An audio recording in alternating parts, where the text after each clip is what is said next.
Et si toi aussi, tu te lançais dans cette belle aventure qu'est le BTS diététique? Hello, moi c'est Charlotte, je suis diététicienne et formatrice pour le BTS diététique depuis 2020. Au quotidien, j'accompagne de nombreux élèves et jeunes diplômés dans leur formation et jusqu'à leur installation en libéral pour les aider à concrétiser leurs projets.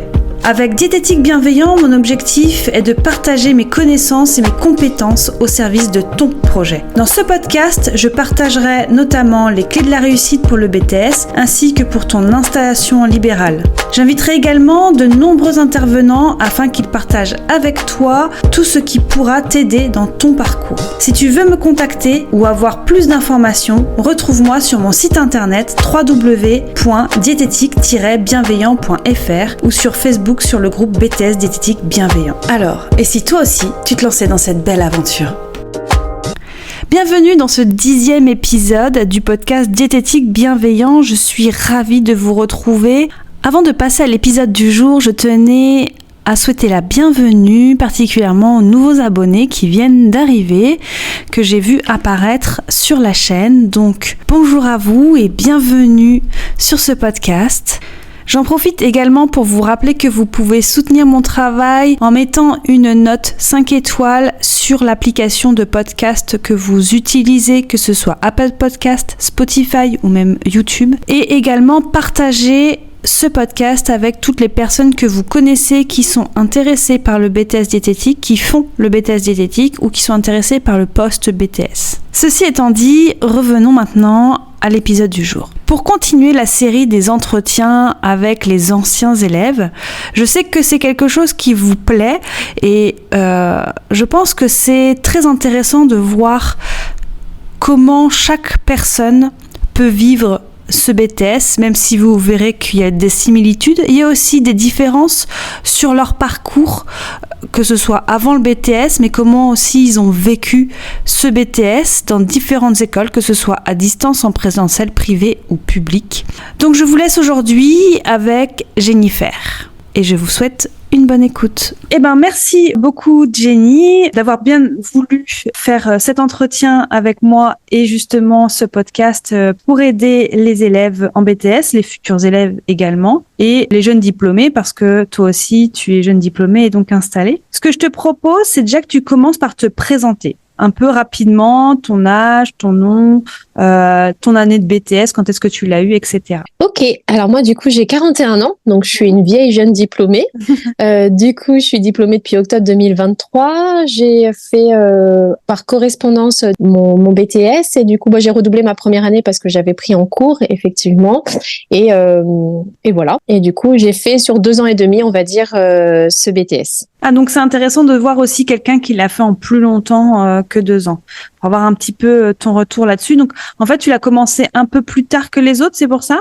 Oui, en fait, j'avais une activité salariale qui s'arrêtait en février parce qu'à la base, j'étais partie sur du global. Arrivé en mars, quand j'ai fini mon travail, qui était en plus assez intense parce que c'était dans le notariat et du coup, c'était temps complet. C'était un petit peu difficile d'allier les deux. À partir de mars, je me suis vue complètement patauger dans les cours et je me suis dit, c'est pas possible, je rattraperai pas et je préfère redoubler ma première année pour consolider les bases et pouvoir être plus confortable la seconde année et je ne regrette absolument pas. Ok, bon ça c'est déjà bien. Ouais. Et est-ce que tu peux nous parler un petit peu justement de ton parcours avant de le BTS et donc pourquoi tu as choisi de faire ce métier? Alors moi j'ai pas un parcours linéaire, j'ai plutôt un parcours atypique parce que j'ai fait mes amis aiment bien dire j'ai 1000 vies. Parce que j'ai fait plein de choses. Comme j'ai à la base, je pars d'un bac littéraire, j'ai travaillé très jeune et ensuite, j'ai repris un peu le bac par la fac parce que je l'avais loupé évidemment parce que je pensais qu'à faire d'autres choses. et à travailler.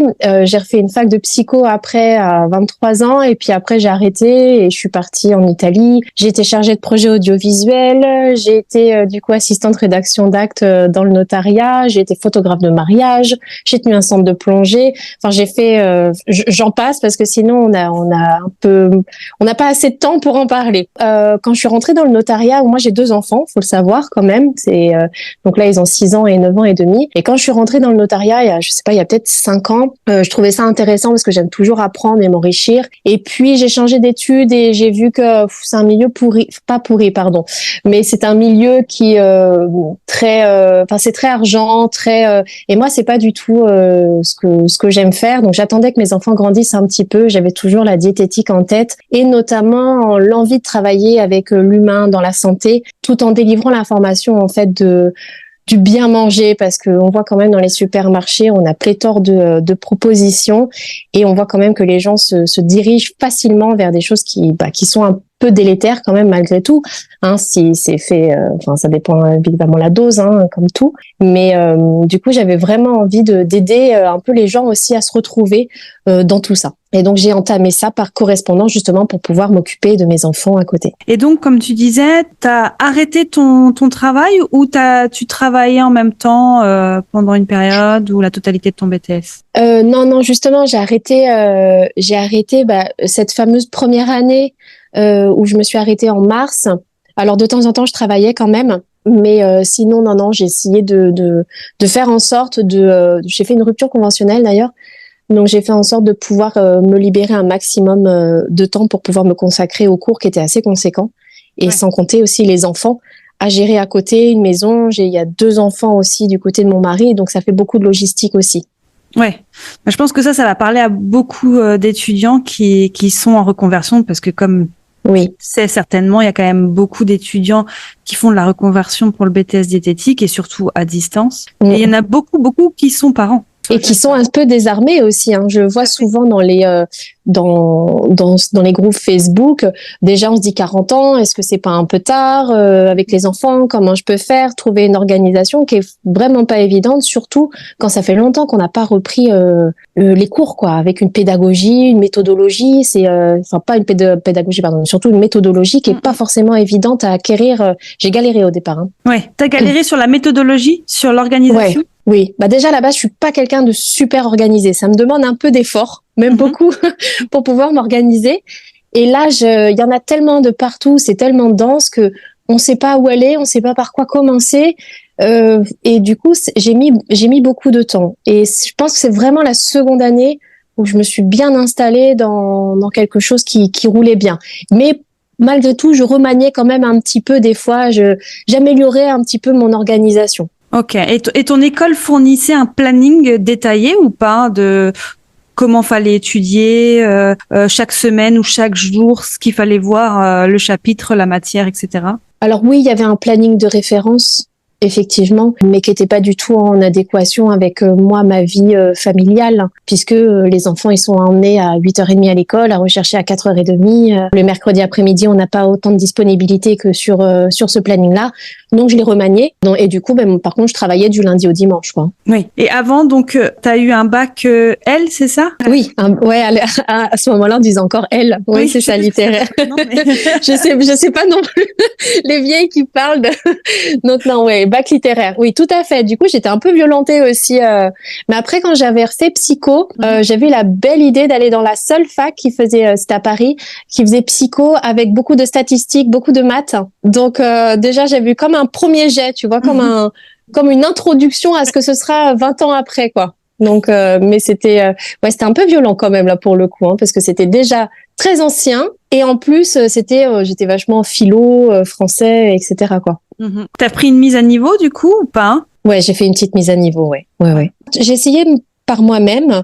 Sur une chaîne YouTube, il y avait un professeur c'est pas SVT, c'est le DAEU, donc c'est le diplôme d'accès aux études universitaires, qui est tourné vers plutôt scientifique, qui reprenait un petit peu pas mal de choses qui étaient hyper intéressantes, mais malgré tout, la mise à niveau permet d'avoir un petit cadre et partir sur quand même des petites bases qui sont non négligeables, quoi. Et tu l'as fait avec ton école ou quelqu'un en particulier? Non, un autre organisme à côté. Ok. Et tout ce qui est biochimie, physiopathologie, j'ai pris un organisme à côté. Non, ça a un coût supplémentaire, mais ça me semblait indispensable, rien que pour aussi la pédagogie, parce que on a quelqu'un qui nous parle, on a des directions, et ça nous met un cadre aussi. Ton école, il me semble qu'elle fait aussi des vidéos, non? Enfin, des lives, des choses comme ça. Oui, tout à fait. Oui. Okay. J'en ai fait quelques-unes, mais j'ai moins accroché. D'accord. Qu'est-ce qui t'a pas plu dans ces lives?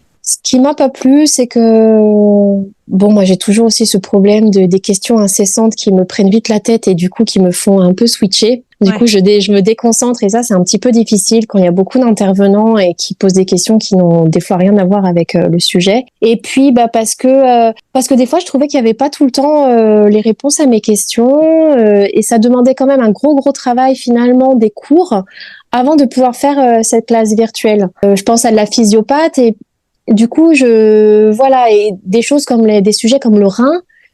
Ça demande un petit peu plus que ça. Enfin, je pense que les classes virtuelles auraient été bonnes plutôt dans un sens de nous apprendre et non pas de juste revoir ce qu'on avait lu et puis un peu nous enchaîner sur les notions. D'approfondissement, ouais, vraiment, je crois que le rein, je crois que ça doit être un des plus compliqués, des sujets les plus compliqués à aborder. Et ça demande vraiment du temps et plus qu'une classe virtuelle comme ça en ayant juste lu les cours, quoi. Ouais. En plus, c'est des classes virtuelles où vous êtes nombreux, vous? Oui. Tu n'y es plus. Oui, vous étiez, oui, c'est fini pour moi. Oui, je sais pas, plus d'une centaine. Puis il y en a qui prenaient la parole comme ça. Enfin, c'est un peu. C'est délicat, ça. C'est vrai que il y a des établissements, notamment dans celui que je suis, où on est plus en classe à 15-20. Quand on est plus nombreux, je pense que ça devient trop compliqué. À 100, c'est trop compliqué, quoi. Tout le monde peut pas avoir la parole. On n'ose pas, des fois, poser sa propre question. Plus le chat, etc. Les gens qui se disent bonjour dans le chat, alors que non, on est en plein cours, allons-y, avançons. Mais bon, alors moi, pour le coup, je suis pas très tolérante avec ça, donc parce que quand on a peu de temps, du coup, faut pas que ça s'éparpille, quoi. C'est qu'on est là on a un temps dédié et basta. Faut pas que ça aille à côté, quoi. C'est ça. Tu veux optimiser ton temps, quoi. Oui, je suis pas là pour écouter la vie des autres. Je suis là pour vraiment un cours et puis surtout à mon âge en reconversion avec des enfants. T'as pas le temps d'écouter, ou alors tu le souhaites, mais dans ce cas-là, t'appelles une personne, quoi. Mais d'ailleurs, à côté de ça, est-ce que tu avais un groupe d'étudiants, quelque chose qui pouvait t'aider? Vous êtes fait un petit groupe ou un groupe Facebook ou autre? Alors oui, moi j'ai créé un groupe WhatsApp. J'avais proposé ça sur Facebook. J'avais créé un groupe WhatsApp. Au départ, on était 6 au tout début de la création, et on a fini à 3, mais un petit noyau dur qui continue de perdurer. C'est cool, ça. Mais ça a été une vraie aide, un vrai soutien. On n'était pas tout au même niveau, mais par contre, on était 2 à suivre les mêmes cours, vraiment à se donner des petites choses. Et puis surtout, on avait un petit peu des échanges quotidiens. Alors parfois, c'est un peu chronophage, mais les échanges quotidiens permettent vraiment de moins se sentir seul quand on est à distance comme ça, quoi. Tout à fait. C'est vraiment ce que je dis aussi dans un épisode de podcast, c'est le groupe, un petit groupe WhatsApp, mais c'est pareil, il faut que ce soit un petit groupe. Faut pas qu'il y ait 50 personnes. Parce que sinon, c'est très polluant. Et puis, en plus, on n'arrive pas à voir tous les messages. C'est très compliqué à suivre.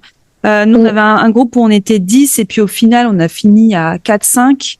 Et c'est vraiment un noyau dur aussi. Et moi, il y a 2 personnes que je côtoie tout le temps, régulièrement, tous les jours. On s'envoie des messages parce que finalement, on a appris à se connaître en dehors aussi. Et ça permet aussi en effet, de pas se sentir seul. C'est-à-dire que des fois, on va partager des choses qui ont rien à voir avec le BTS, mais au moins, on est moins seul, quoi. Comme avec des collègues, finalement, de travail, qui finalement partagent notre travail, mais aussi un peu notre vie personnelle, ce qu'on veut de notre vie personnelle. Et là, c'est pareil.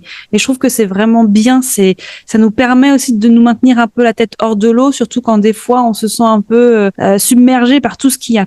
Surtout, on peut aussi exprimer son ras-le-bol et le partager parce que des fois on a ras-le-bol, des fois on est découragé parce que il y a tellement de choses, on se dit j'arriverai jamais, et puis du coup on se soutient les unes les autres, et puis on se dit mais si, et puis donc c'est quand même. J'ai fait plusieurs groupes comme ça, j'en ai fait un autre aussi pour l'ATA. Pour pas tout mélanger, pour vraiment s'entraîner et tout ça. C'est devenu aussi un petit groupe sympa. Bon, j'ai changé un petit peu moins, mais voilà, ça fait toujours. J'ai fait plein de petits groupes finalement pour différentes choses, et c'est super parce que je trouve ça vachement enrichissant aussi. Chacune arrive avec son expérience et puis avec ses capacités aussi, ou sa façon de travailler, et on s'apporte mutuellement beaucoup de choses, quoi. Oui, c'est ça. C'est que vraiment chacun apporte sa petite pierre à l'édifice et ça aide tout le monde. Et non, ça c'est vraiment primordial, je pense, quand on fait des études à distance. Ah oui, c'est un indispensable. Je pense qu'on peut pas passer outre, sinon on peut finir en dépression, je pense, hein. Et globalement, toi, tu penses que ton BTS, c'est passé comment? Comment tu pourrais définir comment s'est déroulé ton BTS? Alors mon BTS, bon alors il y a mon âge qui est quand même un facteur qui joue, hein, même si je suis pas dépourvue de trop de neurones. Je crois que j'ai dû en perdre quelques-uns avec plein d'événements, mais sinon il a été compliqué. Il a été compliqué, hein. De toute façon, c'est un BTS qui est compliqué. C'est pas donc il a été compliqué, mais par contre, il a été challengeant. Enfin, vraiment, je l'ai vu vraiment comme un challenge. Même les fois où c'était difficile, de toute façon, moi, c'était une direction, c'était ça, je l'avais et il n'y avait pas d'autre moyen. Donc et du coup, ça m'a apporté beaucoup de choses sur moi-même, mais il a été dur. Il a été dur, il a été vraiment. Ça demande d'être partout à la fois, surtout qu'on a une vie de famille comme ça. Mais il est malgré tout très très enrichissant. Enfin, je suis très contente d'avoir été jusqu'au bout et de m'être donné autant et j'ai les résultats escomptés. Donc non, c'est bien de voir ce côté-là. C'est rare que on entende les élèves dire bah il a été challengeant et j'ai aimé ça finalement ce challenge et réussir ce challenge un peu. bah c'est bien quand tu le vois a posteriori quoi. Parce que quand t'es dedans, t'es là, tu dis oh punaise quoi, pourquoi? Et puis après ça va. Sur le coup, des fois, il y a des moments où on se dit mais pourquoi je fais ça? Mais après, c'est vrai que c'est la motivation de l'après, de ce qu'on veut vraiment, la motivation de ce qu'on est en train de faire aussi. Et puis, moi, je sais que j'ai pas aimé tous les cours que j'ai vus. On peut pas tout aimer. Qui me parlaient pas, mais ça a été comme pour la bio. Moi, quand j'ai eu mon diplôme d'ingénieur, c'est quelque chose qui m'a beaucoup passionné, même si c'est des matières que j'aimais moins. Et très intéressant. Après, quand même très dur pour un BTS. Mais bon, ça, c'est autre chose. Bah, il mérite la troisième année quand même, hein, avec les stages qui sont quand même assez importants malgré tout, surtout à trouver. Mais une troisième petite année avec des cours supplémentaires comme aussi l'introduction au libéral. Il y a beaucoup là en libéral, on voit beaucoup de patients avec des cas qu'on n'aurait pas vus, enfin, ou des choses qu'on a survolées. Par exemple, on a beaucoup de patientes, malgré tout, la perte de poids reste quand même un 90% des personnes en attendant qu'on se spécialise vraiment et qu'on se fasse notre place. Mais tu vois de la ménopause, tu vois de l'hypothyroïdie, tu vois quand même pas mal de petites choses comme ça. Et puis, on n'est pas habitué à la perte de poids. On nous demande tout de suite des choses très rapides. On n'est pas formé à ça. On sait qu'on doit faire un déficit calorique, mais après, on sait pas vraiment quoi. On tâtonne. Et je pense que ça, c'est vraiment avoir une introduction vraiment au libéral serait vraiment un gros bonus quoi. Bah, déjà, je pense que au niveau gestion, les cours de gestion sont ce qu'ils sont, mais je pense qu'il faudrait avoir tout un chapitre ou plusieurs chapitres sur comment on s'installe en libéral. Vraiment, déjà, la base, ça en gestion, ça serait vraiment la base. Et puis après, c'est vrai que moi, je le fais en cours d'environnement professionnel où on fait des jeux de rôle avec les élèves.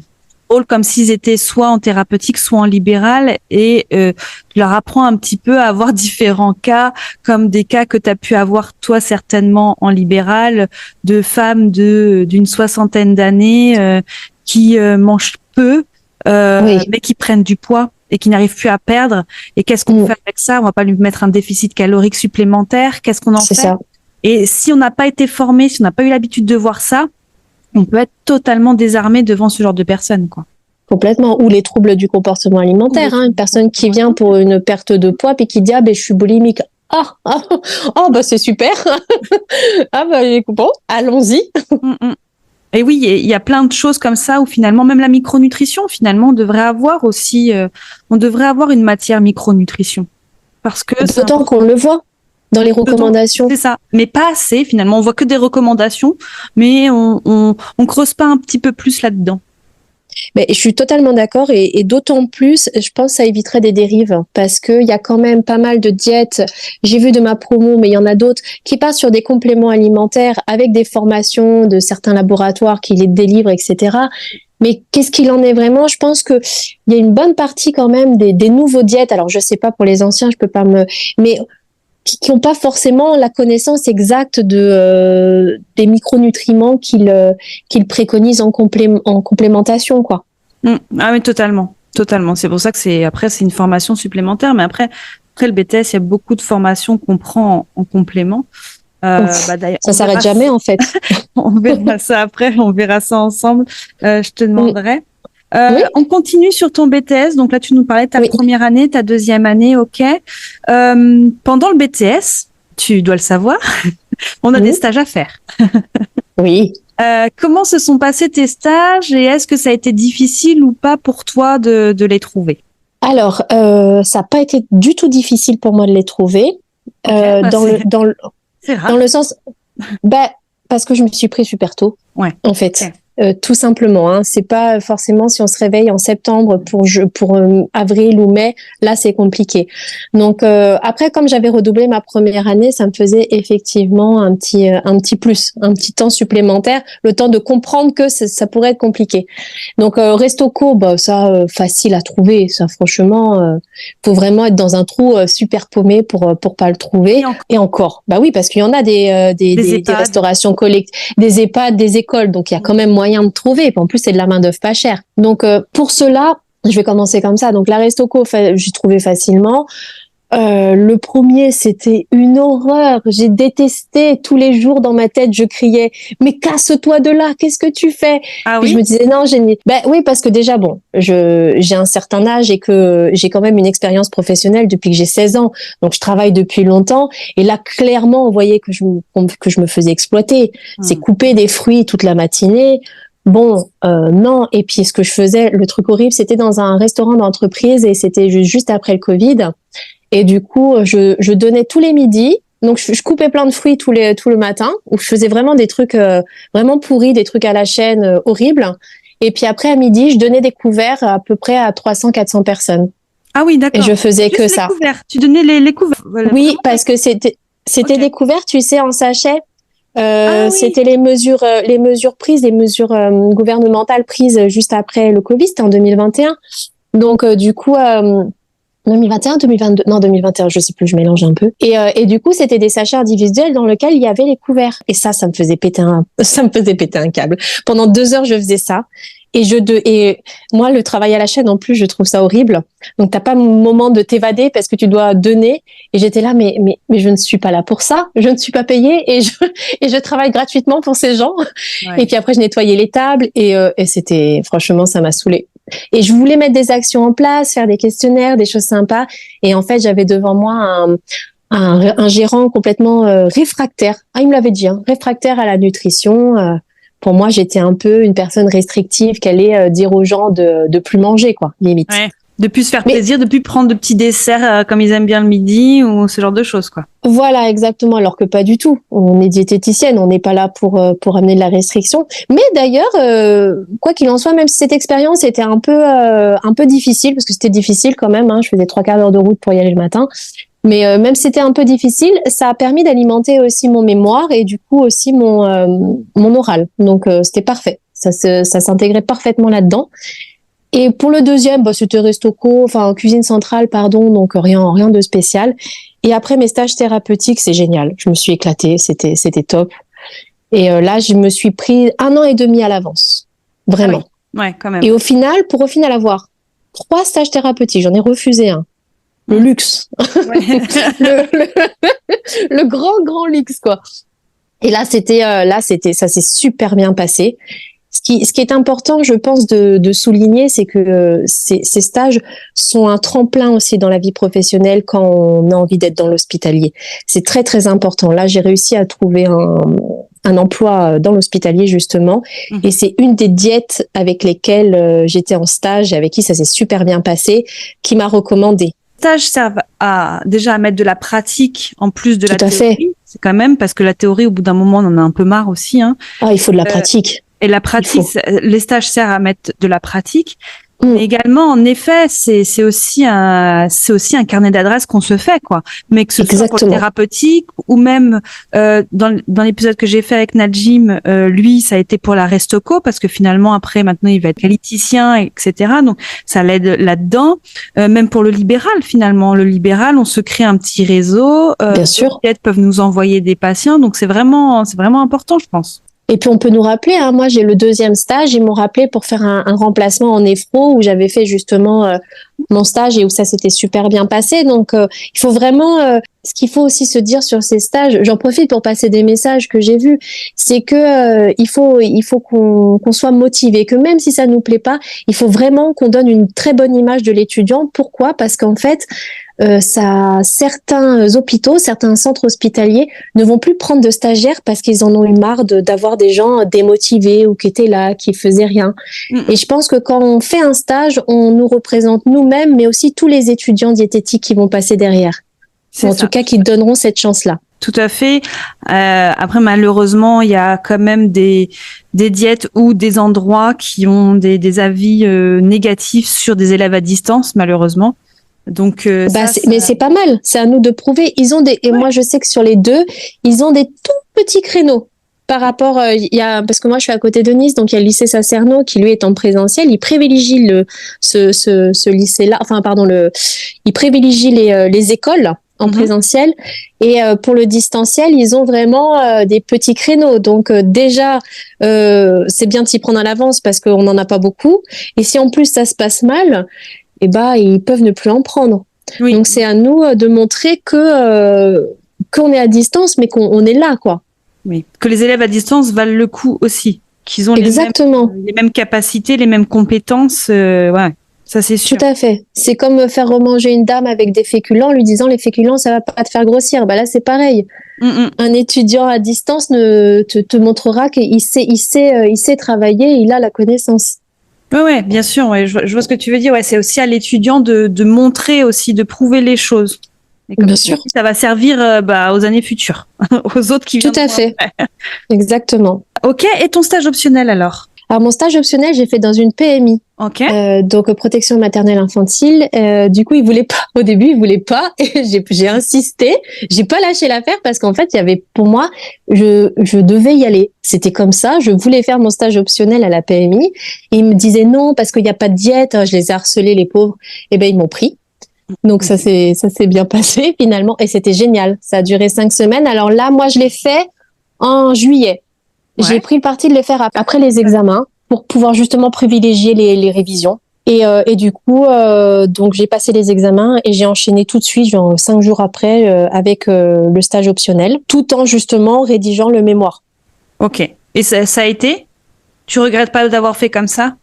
Absolument pas, parce que c'est quand même un petit peu stressant avant les examens de pas avoir le temps. Et si je m'étais rajouté 5 semaines en plus de moi, ma vie familiale à côté, qui du coup m'impose des contraintes horaires aussi. Parce que moi, je travaille pas après 22 heures. Oui. Hein. Moi, c'est éteint là-haut. Hein. Je peux pas, quoi. J'y arrive pas. Donc, moi, c'est très tôt le matin. Hein. Je me levais à 5 heures du matin, des fois, pour travailler. Et du coup, je ne regrette absolument pas parce que du coup, j'ai eu vraiment l'opportunité de travailler sur les ateliers que je voulais mettre en place en étant parfaitement libérée des révisions et des examens. Et puis, j'ai pu aussi plus tranquillement rédiger cette partie-là de mon mémoire. Oui, après, T'as eu le temps quand même de rédiger ton mémoire. T'avais rédigé peut-être le reste avant? La Restoco, ouais. Je me fixais des petits objectifs comme ça. La Restoco, je m'étais dit décembre, j'ai tout plié. Je l'avais fait en septembre, je crois, septembre-octobre. Et je m'étais dit décembre, Restoco, c'est bon. Il me restait encore une bonne partie à rédiger, mais j'avais déjà commencé mes cas cliniques, tout ça. Donc, j'avais déjà entamé. Et je me suis pas retrouvée en juillet à devoir tout rédiger. Ça, non. Ensuite, arrivent les épreuves. Est-ce qu'il y avait des épreuves, toi, qui déjà te stressaient un petit peu plus ou t'étais moins à l'aise et puis d'autres où t'étais plus à l'aise? Non, j'ai pas souvenir. Peut-être l'éco-gestion parce que vraiment je m'étais fait violence et que ça me saoulait cette matière, mais non parce qu'en fait finalement je suis arrivée quand même assez zen. Ouais.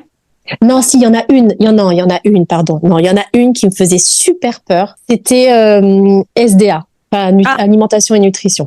Oui. Parce qu'on m'avait dit qu'il notait vachement sévèrement et je m'étais dit oh punaise quoi. C'est pas une matière avec laquelle j'avais accroché, je trouvais ça passionnant vraiment, mais c'était hyper rébarbatif je trouvais quoi. Ouais. Ça c'est vraiment ça. Ça manquait de funky quoi, c'est ouf.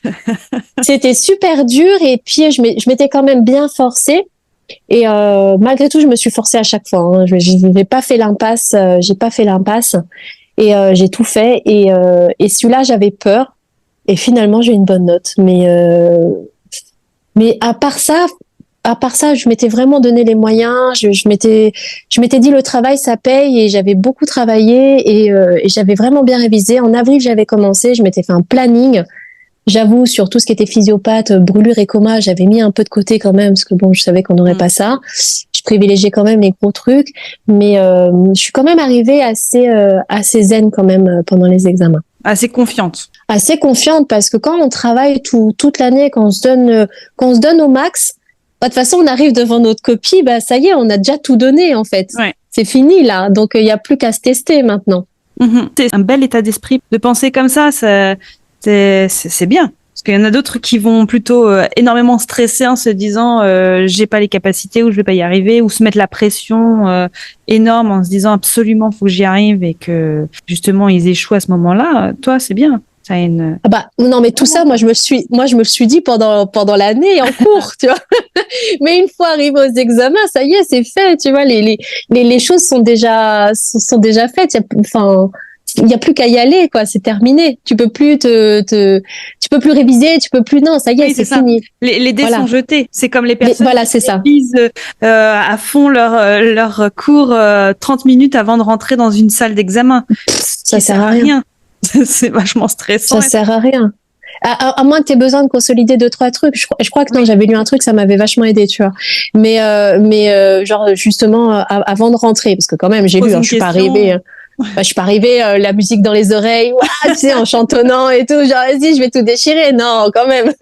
Je suis restée un peu j'étais petite quoi, dans mes petites chaussures, mais j'y suis arrivée. Mais oui, j'ai lu un petit peu quand même ça sur un ou deux trucs, tu vois, ça m'a quand même aidé.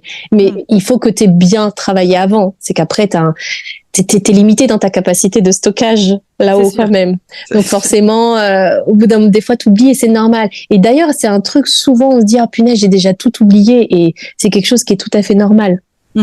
Forcément, parce que il y a des choses qu'on a appris tellement par cœur que le cerveau après il occulte parce que c'est pas intéressant dans la vie de tous les jours, dans notre pratique de tous les jours du métier, quoi. Oui, puis après tu as de nouvelles informations qui reviennent et puis ça laisse un peu place à, tu vois, faut faire un peu de place, mais c'est logique quoi. Et donc tu as passé tes épreuves en global, c'est ça? Oui, ouais. C'était tout deuxième année.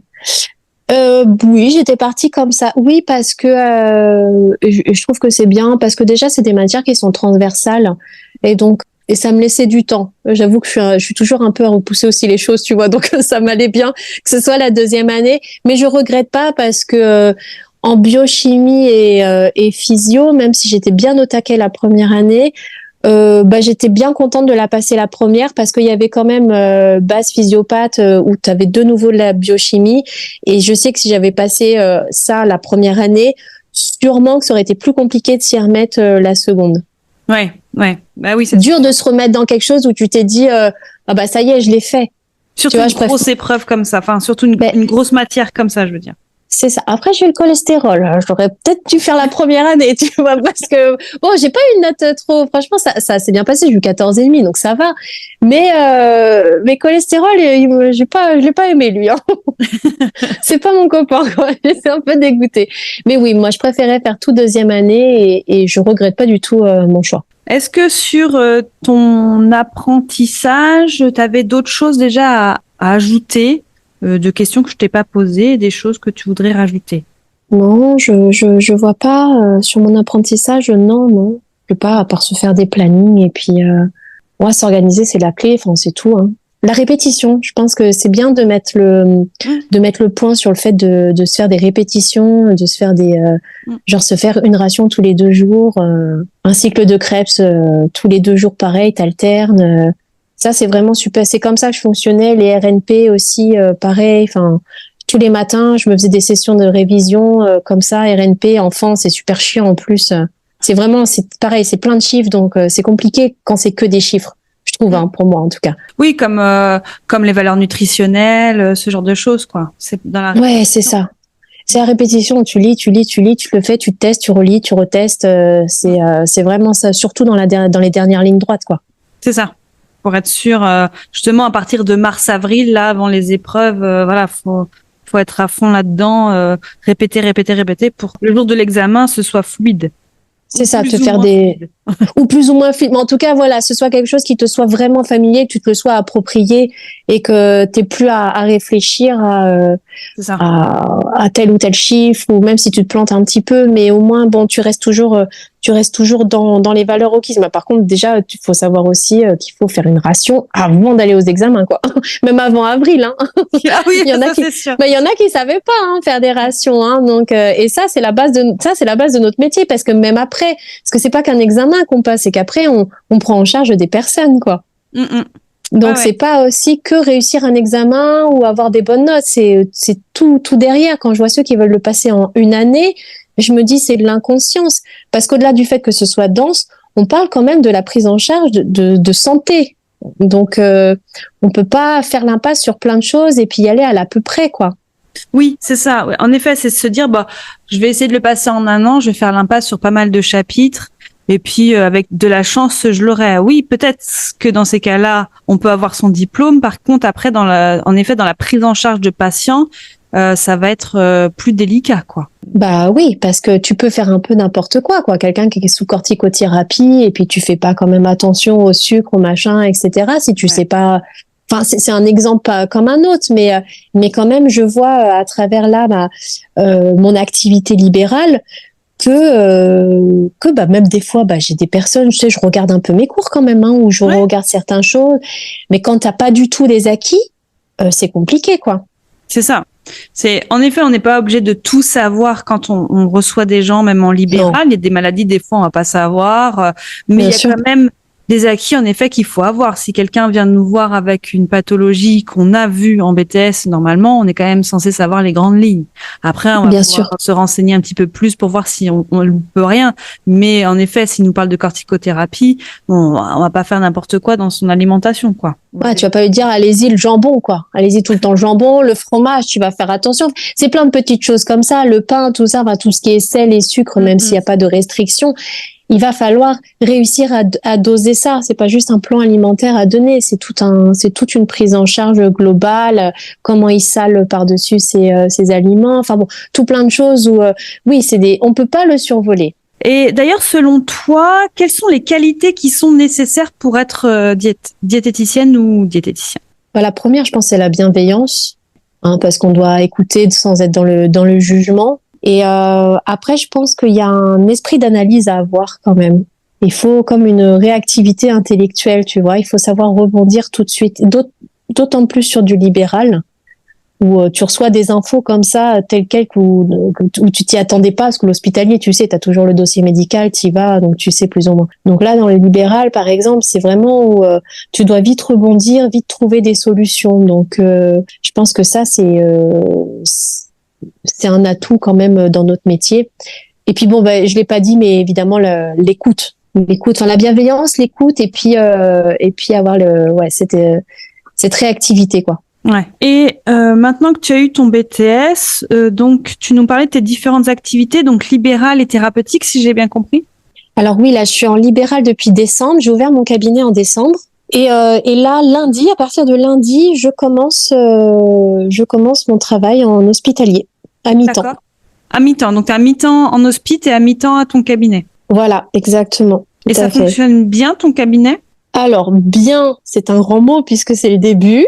Oui. Ça fonctionne, oui. En tout cas, c'est exponentiel. Ok. Donc là, c'est exponentiel. Je pense que ça suffit à soi comme mot. Et puis après, je me suis aussi spécialisée en maladies inflammatoires chroniques de l'intestin. Oui. Après, j'avoue, j'ai peu communiqué dessus. Bon, en même temps, moi, je suis dans une petite ville à la frontière italienne et du coup, des gastro, il y en a qu'un qui se trouve à 40 km. Alors bon, la communication était facile, hein. Juste une lettre. Mais après, donc, j'ai pas vraiment ça. J'ai beaucoup d'enfants et d'ados finalement, donc ça c'est quelque chose dans lequel je veux me spécialiser, parce que j'ai envie de faire un DU pédiatrie, je devais faire normalement cette année qui a été reporté. Et puis voilà. Après c'est vachement intéressant le libéral, mais ça peut être assez flippant. Et c'est vrai qu'au début on n'a pas les armes. Hein. Tout à fait. Et là, je les ai pas encore. Je peux pas dire ouais depuis décembre c'est bon, ça y est, c'est acquis. Non, on est qu'au mois d'avril. J'ai encore plein de choses. Et par contre, ça demande un effort énorme, je trouve, un effort intellectuel constant. où après le BTS, moi j'ai pas arrêté de bosser finalement, et tu lis, enfin je lis, je regarde des webinaires, les formations, j'ai pas la trésor, donc je peux pas faire monte formation à 500 euros, 600 euros. Le TP ce sera pour plus tard par exemple, mais je pense qu'il y a déjà il y a des nécessaires, je trouve. Il y a des formations indispensables comme par exemple en psycho-comportemental. Oui. Je trouve que ça, c'est indispensable d'avoir des petites notions de ça. Je suis tout à fait d'accord avec toi. Et ensuite, ensuite, tout ce qui est aussi alimentation végétarienne. Je trouve ça hyper important de se former dessus parce qu'on reçoit pas mal de patients végétariens finalement, ou avec cette volonté-là. Et ça, dans le BTS, on l'a pas trop, on l'a vu, ok, complémentarité, céréales, légumineuses et basta, quoi. Oui, après c'est pas assez développé. Végétarien, à la rigueur, il y a pas trop, c'est pas très complexe comme alimentation à mettre en place. Faut faire attention à certaines choses. C'est plus végétalien où ça va être plus compliqué, je pense. Ouais, ça dépend les végétariens. Et puis si t'as des nanas qui ont des problèmes de thyroïde, tout ça. Donc je sais pas, tu vois. Oui. Eh oui, parce que donc et j'en ai. Alors après, moi c'est vrai, je suis dans une ville où il y a une population qui est un petit peu vieillissante. Et forcément, j'ai quand même pas mal de personnes entre 50 ans, c'est pas vieux, mais 60 ans, qui sont un peu en restriction et qui sont végétariens parce que le calcium, en ménopause, par exemple, tu vois, enfin après ménopause, c'est des choses, si la personne, elle mange pas de produits laitiers, il faut pouvoir l'aiguiller. Tu vois? Et moi, si je m'étais pas un peu formée, alors avec des livres, des lectures, hein, pas des formations brutes, mais si j'avais pas su que quand tu fais ton yaourt toi-même, et tu peux mettre du carbonate de calcium dedans, tu vois, voilà. Et je trouve que c'est des choses qui sont importantes à savoir. Ouais, non, c'est vrai. Ouais, après, comme tu dis, c'est que j'y ai pas pensé, ça dépend du végétarien, s'il est ovo-lacto-végétarien, si, c'est ça. Oui, tout à fait. Et ouais. Et encore, je t'ai pas parlé j'ai pas de vegan, et si j'en ai un, je dirais que c'est pas possible. Je pourrais pas, parce que là, c'est trop, là, ça part trop pour moi. Enfin, je me sens pas les capacités de ça, mais voilà, je sais plus de pourquoi je suis partie là-dedans, mais c'était les formations que tu oui, c'est que ça s'arrête pas. Voilà, c'est que même après qu'on ait passé notre oral, ça s'arrête pas, en fait. Si on a vraiment envie de bosser dans le libéral, il y a toute cette préparation avant, et puis toute cette formation à côté à faire, quoi, qui est nécessaire. Et en plus du DU pédiatrie, est-ce que tu as d'autres formations que tu aimerais faire? Oui, j'aimerais bien, mais j'aimerais le faire en même temps, mais je me dis que c'est peut-être un peu trop présomptueux, mais j'aimerais faire le DIU de TCA. D'accord. Ok. Ouais, mais en fait, il se fait sur une courte période. Mais parce que j'en ai de plus en plus, j'en ai de plus en plus. On dirait que j'ai 150 patients, mais en tout cas, j'en reçois un petit peu plus, et ça m'intéresse. Vraiment le volet psychologique m'intéresse bien. C'est vraiment important en plus le volet psychologie en libéral. Mais ça va de pair. En fait, tu ne peux pas parler d'alimentation sans rentrer dans un tant soit peu de psychologie. De toute façon, l'alimentation, elle est liée au psyché. Donc, quelqu'un qui va se restreindre, qui va perdre le contrôle, qui va se faire qui va dire, ouais, je mange mes émotions. Non, tu manges pas tes émotions, juste tu manges pas assez. Et des fois, tu craques. Mais tout ça, ok, c'est ok. Donc, on va te faire manger plus. Mais maintenant, il faut faire accepter de faire manger plus. Il faut expliquer pourquoi. Et puis, il faut essayer de déconstruire certains automatismes. Et puis pareil, être dans l'analyse de la personne, essayer de comprendre ce qu'elle dit, reformuler. Enfin, tout ça, c'est vachement, c'est lié en fait. Ouais, c'est hyper important, et en effet, c'est très lié. On le voit un peu moins en thérapeutique, mais il y a de plus en plus de diètes en thérapeutique qui fonctionnent aussi là-dessus, qui sont formées gros ou autres, ou même diététique comportementale, ACT, tout ça. Ouais, tout à fait. C'est super intéressant, et puis on voit qu'il y a des résultats en plus. Oui, tout à fait. Les TCC, on voit que quand il est formé, c'est génial, parce que les TCC, il y a eu une réponse très très positive. Hein. Tout à fait. Donc je trouve ça passionnant. Enfin là, le BTS, c'est un premier pied sur quelque chose d'extraordinaire, d'énorme, quoi. Après, c'est Superman, tu mets ta cape et puis tu vas aller voler dans plein de choses différentes. C'est énorme. Oui, et puis dès qu'on met, en effet, on met le doigt sur un truc, après, ça nous intéresse. Donc après, il y a une formation ou des livres ou les deux. Enfin, après, ça se finit plus, hein. On pourrait faire 10. Ça s'arrête pas. Moi, j'ai 5 livres à la maison qui m'attendent. Ouais. Ils se regardent, ils se tiennent chaud, tu sais, ils se tiennent compagnie. En attendant que je les ouvre, et des fois, je les ouvre en même temps. Et puis, mais t'es là, j'ai pas fini un truc que j'ai envie d'en faire un autre. C'est ça. Mais c'est quand t'es passionné, enfin, quand tu aimes ce que tu fais, puis surtout, ce qui est génial en libéral, c'est que ça te permet de voir à chaque fois des cas. Alors, c'est hyper stressant quand t'as un nouveau cas qui arrive, que t'avais jamais vu ça. Mais du coup, ça te pousse à aller chercher, à te former dessus, même seul, sans forcément de formation, puisque sinon, tu passes ta vie à payer, quoi. Oui. Mais rien que sans ça, tu peux, même les échanges aussi dans des groupes avec d'autres personnes, se rapprocher d'autres diètes qui ont ces compétences-là. Enfin, voilà, ça s'arrête jamais. Ça s'arrête jamais. C'est ça. Et c'est aussi important, et c'est bien que tu le dises, de se rapprocher de d'autres diètes. C'est-à-dire que de pas rester seul, pas de se dire que forcément on peut pas s'entraider, quoi. On n'est pas concurrente. On est là pour s'entraider aussi avec nos différentes capacités, connaissances dans la prise en charge du patient, parce que le premier truc, c'est quand même une bonne prise en charge de chaque patient. Tout à fait. Tout à fait. Et justement, on a un groupe, l'organisme avec lequel j'ai pris des cours de biochimie et physiopathe, on a un gros groupe. Et du coup, j'ai proposé d'animer, je propose d'animer tous les mois ce qu'on appelle la visio des diètes. Donc, c'est entre nous, c'est moi qui fais ça. Et du coup, on échange entre libéraux de notre promo, tu vois, et du coup, parce que quand tu es seul en libéral, tu te poses plein de questions. Est-ce que ça c'est bien? Est-ce que je fais ça bien? Est-ce que j'aurais dû dire ça? Est-ce que comment ils font les autres? Tu te poses la question, comment ils font les autres? Est-ce que je fais bien moi? T'as besoin un peu. Et du coup, je me suis dit ça peut être pas mal. On se prend 1 heure par mois. Et bon, là, j'ai mis en place des thèmes. Comme ça cadre un peu le truc.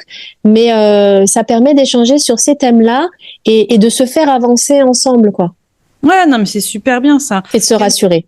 Mais il y en a, ils font, je sais que Colline Girard, qui habite à côté de chez moi, là, qui est diète, elle fait des cafés diètes. Donc, de temps en temps, hop, s'envoie des messages entre les diètes du quartier pour savoir, qui est dispo pour faire un café diète. Et du coup, c'est sympa. Et puis parler entre nous aussi. Bien sûr. Juste ça, quoi, entre diètes. C'est ça, entre collègues. Entre collègues, parce qu'on voit qu'on a tous quand même des points communs. Évidemment, on est des individus avec nos particularités, mais on est animé par cette même volonté de prendre soin des gens, finalement. Tout à fait. Mais c'est vraiment ça. C'est que généralement, il y a quand même des qualités qui sont à peu près les mêmes chez chacune ou chacun, s'il y a des hommes dedans. Donc, on se retrouve, quoi, finalement. Bien sûr. Et aussi, je voudrais que je te dise, je travaille chez Nature House. Ah oui, d'accord. Et je trouve que c'est intéressant d'en parler parce que Nature House, j'ai un CDD, donc je l'arrête, fort heureusement. Un CDD de 16 heures parce que bon, il faut travailler quand même, il faut avoir des sous qui rentrent et le libéral, c'est pas ça au départ qui te paye un salaire. Eh bien, c'est très particulier quand même, hein, Nature House. Hein. Il faut pouvoir mettre de côté un peu, faut être schizophrène. Oui. Il faut pouvoir mettre de côté ce que tu as appris à l'école et la prise en soin de l'HAS et puis ce que tu vas donner comme plan alimentaire aux gens où il n'y a plus de féculents, quoi. Ouais, c'est ça. Ça doit être assez complexe, mais je trouve que c'est très bien que tu en parles parce que on diabolise souvent ce genre d'endroit. Nature House ou d'autres endroits du même type, en disant que si tu travailles là-dedans, t'es pas une vraie diète, t'es pas reconnu comme quelqu'un de vraiment bienveillant justement ou d'altruiste envers les patients. Et je trouve que c'est bien d'en parler, de le dire. Voilà, moi je l'ai fait parce que aussi j'ai besoin de mettre de la nourriture dans mes assiettes et de payer mes factures et que j'ai fait ça. Mais aussi t'as pu apporter aussi toi peut-être ton approche à toi un petit peu. Oui, au moins j'ai pu donner des choses, mais c'est vrai que c'est. Alors effectivement, j'ai l'impression d'avoir vendu mon âme au diable. Franchement, c'est vraiment cette sensation qui est horrible. La chose quand même que moi j'en retiens, c'est que ça m'a quand même aidé parce que tu fais des consultations de 30 minutes ou de 15 minutes en suivi que tu peux enchaîner. Et du coup, dans un premier temps, c'est vrai que ça te permet d'être plus à l'aise après toi dans l'exercice de ta profession, enfin de ton libéral. Mais après, j'entends bien. Effectivement, après, j'avais honte. Hein, je l'ai même pas mis sur mon CV quand j'ai cherché à l'hospitalier. Oui, J'ai pas, pas. pas vendeur entre guillemets. Tu vas pas le mettre sur C'est ton pas. CV. Et puis, je suis Mais pas fière. oui, mais en même temps, pourquoi ne pas être fier? C'est un métier comme un autre. Et je pense que quand on a besoin, voilà, tu as fait ce que t'avais à faire. Enfin voilà, moi je trouve que c'est pas honteux en tout cas. Tu vois ce que je veux dire? Oui, oui, bien C'est sûr. Ouais, après, oui. c'est comment on l'amène. Ça dépend ce qu'on fait dedans. Si vraiment on va être en plus une diète très restrictive et dire bah C'est voilà, ça. vous allez faire ça, ça, ça, ou si on va un petit peu changer les codes de la structure pour les mettre un petit peu à plus à notre sauce, même si finalement on peut pas tout faire. Mais Non, voilà. on peut pas tout faire. Non, non. Mais après, il y a différentes natures. Apparemment, j'ai une diète aussi de ma promo qui a été. Elle m'a dit, ça n'a rien à voir avec toi. C'est que moi, je suis dans un où ils ont décidé d'enlever les féculents, par exemple, tu vois. Mhm. Donc, c'est des choses où j'ai du mal, ou faire manger absolument du 0%, des choses comme ça. Donc, moi, je fais les prises en charge. Enfin, ouais, je fais des prises en charge, si on peut appeler ça des prises en charge, à ma sauce. Ouais. Je les aide, je leur dis des petites choses, j'essaye de leur faire tenir le truc et puis leur dire, non, les 0%, on s'en fout, allez. Oui, c'est Ouais, ça. prenez, on s'en fout, c'est pas 3 ou 4% de matière grasse dans un fromage blanc qui va vous faire prendre 3 kilos, on s'en Oui. fout. Des fois, je leur mets des féculents, je fais, allez, vous êtes fatigués, là, c'est bon, on va mettre des féculents. Je leur fais ça. Mais, par contre, là, ce qui est intéressant, c'est de voir un petit peu un autre versant aussi de la diététique. Mm. C'est vraiment de voir l'aspect plutôt financier parce que c'est très marketing finalement. Il y a des compléments alimentaires qu'on vend avec des posologies un peu comme ça à la One Again, mis par de la diète qui, bon, voilà, je pense qu'il faut quand même un petit bagage de phytothérapie pour pouvoir faire ce genre de choses. Mais par contre, ça m'aide aussi à comprendre dans quoi les gens se mettent et ils s'enfoncent bien dans les idées reçues avec ce genre d'endroit aussi. Oui, c'est ça.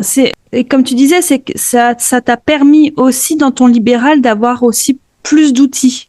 Mm. Et de comprendre plus les gens pourquoi ils vont en Natura House et pourquoi pas ils vont voir une diète en libéral déjà.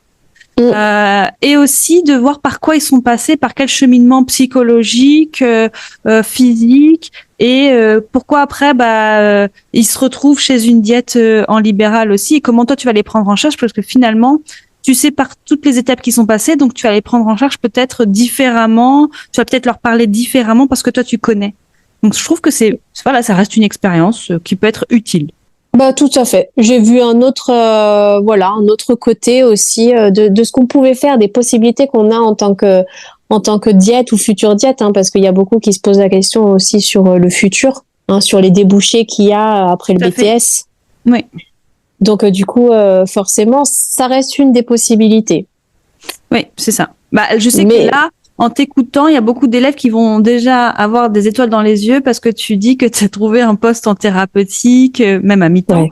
Et donc, les gens vont se dire, bon, il y a du poste en thérapeutique parce que la plupart que j'entends, c'est dire, non, mais c'est complètement bouché. Vous verrez, vous aurez jamais de travail. Il n'y a pas de poste en thérapeutique. Le libéral, vous gagnerez pas votre vie. Enfin, voilà. Moi, je suis pas du tout d'accord avec ça. Mais là, du coup, c'est bien parce que tu amènes aussi autre chose, tu vois. Les gens vont pouvoir se rendre compte qu'il y a du travail aussi. Il y en a il faut s'activer. En fait, c'est en s'activant qu'on fait les choses. C'est pareil, le libéral, c'est pas on va ouvrir notre cabinet et bim, on va avoir des personnes. Bah non, il faut y aller, il faut activer les choses. Moi, j'ai adhéré à la CPTS. Et c'est la communauté des professionnels de santé du territoire. Et du coup, j'ai proposé de faire une visioconférence sur un des volets qui était, enfin, sur une des thématiques du moment, et ça a été pris et ça a été validé. Donc du coup, je vais faire tout ça. Donc je me fais connaître. Je suis allée j'ai vu la mairie, qui a le journal local. Donc demain, je fais la petite photo avec Monsieur le maire de mon cabinet pour le mettre en avant. J'ai fait des courriers aux professionnels de santé. Enfin, il faut s'activer. Sur le CV, c'est pareil. J'ai envoyé des CV. Là, quand même, mon boulot d'hospitalier, c'est à mi-temps, mais je dois faire quand même 1h30 de route aller, 1h30 de route retour. Ouais, c'est ça. Ouais. Pour le même temps de travail sur place, avec les enfants et tout ça, et mon libéral à côté. Mais avant de pouvoir avoir des prétentions horaires, tout ça, il faut déjà mettre un pied dedans. Tout à fait. Donc, il faut prouver aussi. Il faut prouver, en fait. C'est ça. Et moi, on n'était que 2 sur le nombre de candidatures. Et ce qui a fait pencher dans la balance pour moi par rapport à la deuxième qui avait déjà de l'expérience, c'est que j'étais dispo un jour de plus. Ce qui ne m'arrange pas, hein, faut le dire. Hein. Faire 5 jours, 3 heures de route par jour, plus les 3 heures sur place, ça ne m'arrange pas du tout. Mais si je veux travailler en hospitalier, là, j'ai une opportunité pour mettre un pied dedans. Une fois que tu as le pied dedans, ça devient plus facile. Tout à fait, tout à fait. Et donc, il faut être aussi ouvert à pouvoir faire des concessions. Et ne pas se dire, bah non, je resterai pas à 10 minutes de chez moi. Bah non. Donc, il faut pouvoir être ouvert, il faut pouvoir être vraiment très actif pour que les choses fonctionnent. Ouais. Enfin, c'est ce que je pense. Mais tu as totalement raison, hein, oui, bien sûr. J'avais une dernière question, justement. Quels sont les conseils que tu pourrais donner aux futurs élèves, aux élèves actuels du BTS diététique? Donc, mon conseil pour les futurs élèves, ce serait déjà de vraiment de se poser les bonnes questions sur les motivations. Et dans ce cas-là, si on sent que nos motivations, elles sont là, elles sont ancrées, et ben d'y aller. Parce que il faut pas avoir peur de la densité des cours. Forcément, c'est dense, hein. C'est pas tout lisse, hein. C'est pas un long fleuve tranquille, ce BTS. Mais ça n'en est pas moins passionnant et ça nous amène à un beau métier quand on est vraiment motivé. Pour les élèves qui sont eux en train de passer le BTS, bah juste dire que les moments de doute ils sont normaux, ils sont même sains, j'ai envie de dire, parce que c'est vrai quand on voit la charge de travail, on se sent tout de suite acculé, mais plus on fait et mieux ça va. Voilà, plus on fait et mieux ça va. Et il y a un moment donné ça s'arrête. Donc ces 2 ans, on serre un peu les dents, on se remet beaucoup de fois en question. Mais c'est toujours cette question de motivation. Si on est motivé, ben on peut aller jusqu'au bout. Et voilà. Et ça le fait. Tout se passe en fait. Tout se fait dans la vie. Après, tout se fait. C'est plus ou moins long. Et justement, est-ce que tu recommanderais s'il y en a qui ont le temps ou la volonté de le faire en plus de 2 ans, ou tu resterais sur l'idée que c'est mieux quand même de le faire en 2 ans? Qu'est-ce que tu en penses? Bah, j'en pense que ça va dépendre aussi de l'organisation de chacun et des contraintes aussi qu'ils ont. C'est vrai que moi, me faire encore une autre année comme j'ai passé, ça m'aurait peut-être un peu épuisé. Mais c'est personnel. Je sais aussi que si j'avais passé une certaine matière, peut-être alimentation et nutrition, il y a 3 ans, bah peut-être qu'il y a plein de choses que je me souviendrai pas parce que je serais tellement dans les autres matières que j'aurais peut-être oublié certaines choses qui me semblent essentielles pour maintenant. Moi, ça m'est convenu comme ça, mais maintenant, je pense que c'est en fonction de chacun et de son organisation. Donc, j'ai pas de conseil général à donner à ce niveau-là, quoi. Moi, ça m'a été comme ça. Ouais, ok, très bien. Est-ce que tu voudrais rajouter quelque chose par rapport à une question que je t'ai pas posée, quelque chose qui pourrait être utile? Non, je sais il y a quelque chose qui est vraiment un frein, je trouve, aussi bien durant les études qu'après. Quand on commence, c'est la comparaison avec les autres. Ouais. Et je pense que c'est quelque chose qu'il faut pas faire. Faut jamais se comparer. On se compare toujours à ce qu'on n'a pas ou ce qu'on n'est pas et ce qu'on aimerait être, et jamais au reste. Alors que je pense qu'il faut juste ne pas regarder les autres et se regarder soi-même, et puis avancer du mieux qu'on peut, et que ce soit pendant nos études ou après nos études. Tout à fait. Mais alors, tu as totalement raison, et ça, je l'ai déjà dit. En tout cas, pour les études, je l'ai déjà dit qu'il fallait arrêter de se comparer, parce que moi, j'ai beaucoup de retours d'élèves, des fois qui m'appellent en panique ou qui m'envoient des messages. Oui, mais j'ai vu qu'un tel révisait jusqu'à minuit ou 1h du matin, mais moi, je suis incapable, je peux pas. Comme toi, tu disais, après 22 heures, moi, c'est pareil. Moi, après 22 heures, mon cerveau était plus étanche. Donc déjà, moi, à 20 heures, c'est bon, je révisais plus, quoi. C'est pas possible. Puis on n'a pas la même vie, on n'a pas la même capacité, on est tous différents, c'est pas possible. C'est ça. Donc se comparer aux autres de ce côté-là, non. Et même au niveau professionnel, c'est vrai que ça, j'en avais pas encore parlé, mais souvent, moi, j'ai des copines diètes qui me disent, ouais, mais t'as vu telle diète, il a son agenda plein pendant 3 mois et pas moi. Du coup, je suis pas à la hauteur. Non, ce diète-là, t'en sais rien si vraiment son agenda est plein. Ça sert à rien, c'est juste que il a pas de dispo, tu sais pas, ça se trouve il est en vacances, ça se trouve t'en sais rien en fait, c'est la vie de chacun, tu sais pas depuis combien de temps il a un cabinet, enfin il y a tellement de paramètres que ça veut pas dire que toi t'es moins doué ou t'y arriveras pas. Non, ça prend son temps, tu fais ton chemin, et comme tu dis, tant que tu vois que c'est exponentiel, que tu arrives à te faire connaître, que tu arrives à en vivre de plus en plus, c'est que c'est bon, c'est que c'est sur la bonne voie, quoi. Mais c'est ça. Et puis, il faut se regarder nous et qu'est-ce qu'on fait nous, finalement. Ça. Est-ce que ça fait tes valeurs? Est-ce que tu es heureuse? Voilà. Et puis, se comparer, ça suscite aussi de l'envie et c'est pas une bonne chose. C'est pas des émotions qui sont positives. Parce que la collègue, elle va faire plus que nous, mais moi, je sais que je vois des diètes de ma promo qui sont des copines et ben ça, des fois, je vois, punaise, elle en a plus que moi. Je l'envie un peu, puis je me dis, mais non, en fait, c'est cool pour elle, mais maintenant, en ce qui me concerne, il faut que j'active un petit peu plus de choses. Là, j'ai pas été voir les ostéopathes. Va falloir que tu le fasses, Jennifer. Vas-y, quoi. Mm-hmm. Donc, je pense que c'est plus ça. De regarder les autres et se regarder soit ce qu'on fait. Regarder aussi un petit peu en arrière, c'est pas mal. Faire un petit point sur déjà tout ce qu'on a entrepris. Ouais. C'est vrai.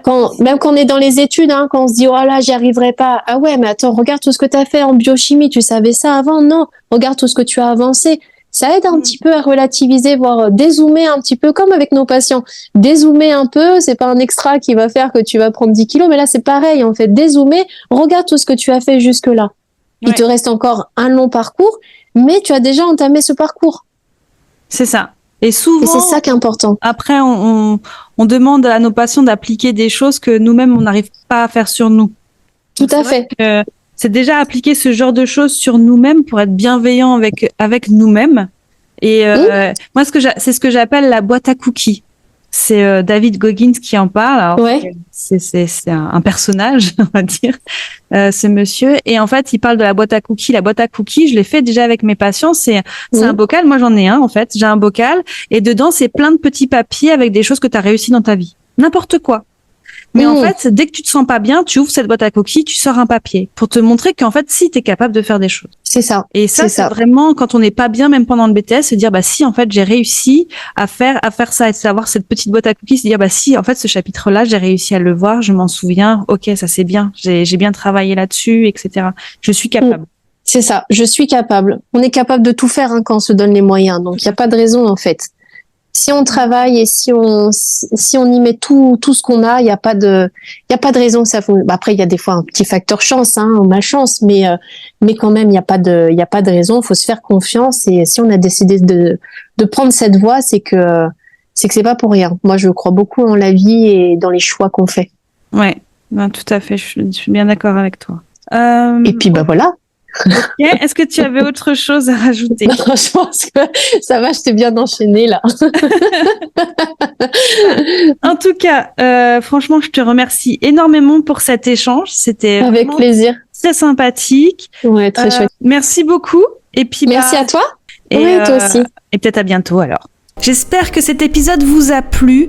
Ça a été très intéressant de pouvoir échanger avec Jennifer sur son point de vue du BTS et surtout comment elle vit son après-BTS. Je souhaite remercier bien sûr chaleureusement Jennifer pour m'avoir accordé cette entrevue. Je vous remercie, vous, pour votre fidélité au podcast et je vous dis donc à très bientôt pour un nouvel épisode.